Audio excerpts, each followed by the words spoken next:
মাত্র 1 মিনিটে একটা এমসিকিউ একটা রুলস। যারা এইচএসসি পরীক্ষার্থী আছো অথবা যারা অ্যাডমিশন পরীক্ষার্থী আছো তাদের জন্য ভিডিওটি, অথবা যারা কলেজ লাইফ থেকে অ্যাডমিশন প্রিপারেশন নিতে চাও তাদের জন্য ভিডিওটি।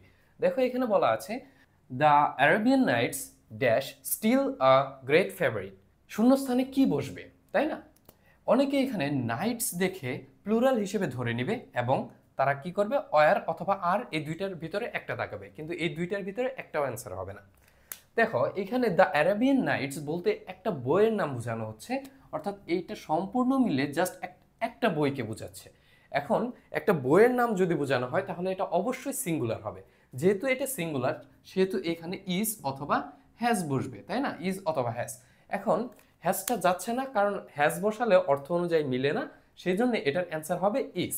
আশা করি ভিডিওটি ভালো লেগেছে। তো ভিডিওটি শেয়ার করে টাইম লাইনে রেখে দাও, অথবা এরকম আরও ভিডিও পেতে চাইলে অথবা অ্যাডমিশন রিলেটেড লাইভ ক্লাস পেতে চাইলে তোমরা আমাদের ফেসবুক গ্রুপে জয়েন হয়ে যেতে পারো। হোয়াটসঅ্যাপ নাম্বার দেওয়া আছে, তোমরা চাইলেই আমাকে নক দিতে পারো।